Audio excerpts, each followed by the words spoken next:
नमस्कार सम्पूर्ण यस भिडियो हेरेर बस्नुभएका प्यारा मित्रहरू, अहिले पनि हामी इलामको कन्यामको चिया बगानमा उपस्थित भएका छौँ।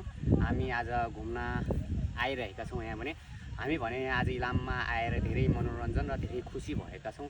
सो कतिपय आइसक्नु भएको होला, कतिपयले भिडियो हेरिसक्नु भएको छ होला, त्यहाँहरूलाई चाहिँ अलिकति नरमाइलो लाग्न सक्छ र जति पनि आउनु भएको छैन त्यहाँहरूलाई चाहिँ यहाँको भिडियो हेर्न, चियाबारी होइन यताउति हेर्न धेरै रमाइलो लाग्नेछ। त्यसैको लागि मैले आज पनि भिडियो बनाउन गइरहेको छु।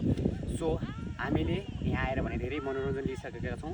सो तपाईँहरूले पनि यो भिडियोलाई हेरेर मनोरञ्जन लिनुहुनेछ भन्ने मैले आशा लिएको छु। सो अब भने तपाईँहरूलाई पनि यहाँको केही रमाइलो चिया बगान देखाउन गइरहेको छु। सो तपाईँहरूले देख्न सक्नुहुन्छ यतातिर जताततै एकदमै दामी होइन, यस्तो दामी छ चियाबारी, एकदम दामी नै छ। हामीलाई त यस्तो मन पर्यो। तपाईँहरूलाई मनपर्छ पर्दैन प्लिज कमेन्ट गर्नु होला।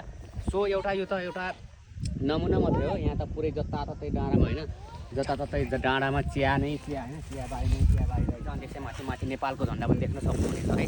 अनि यतातिर हाम्रो कस्टमरहरू होइन भन्छ कि के भन्छ पर्यटकहरू भित्रिनु भइरहेको छ र हामी पनि भित्रिरहेका छौँ यहाँ चाहिँ होइन। एकदम मजा आइरहेको छ। हामी चाहिँ एकदम घुम्न लागेको पनि 1 हप्ता हुन लागिसक्यो है। डह्रो भनेको छ। जो तपाईँहरूलाई यहाँ आएर चाहिँ एकदम मनोरञ्जन लिन सक्नुहुनेछ। हामीले चाहिँ लिइसक्यौँ है त। ल अब यति भन्दै अब भने यो भिडियोबाट हामी बिदा लिन्छौँ। भेटौँला फेरि अर्को भिडियोमा। कतै गयौँ भने हजुरहरूको बाँकी पल बाँकी समय शुभ रहोस्। ओके।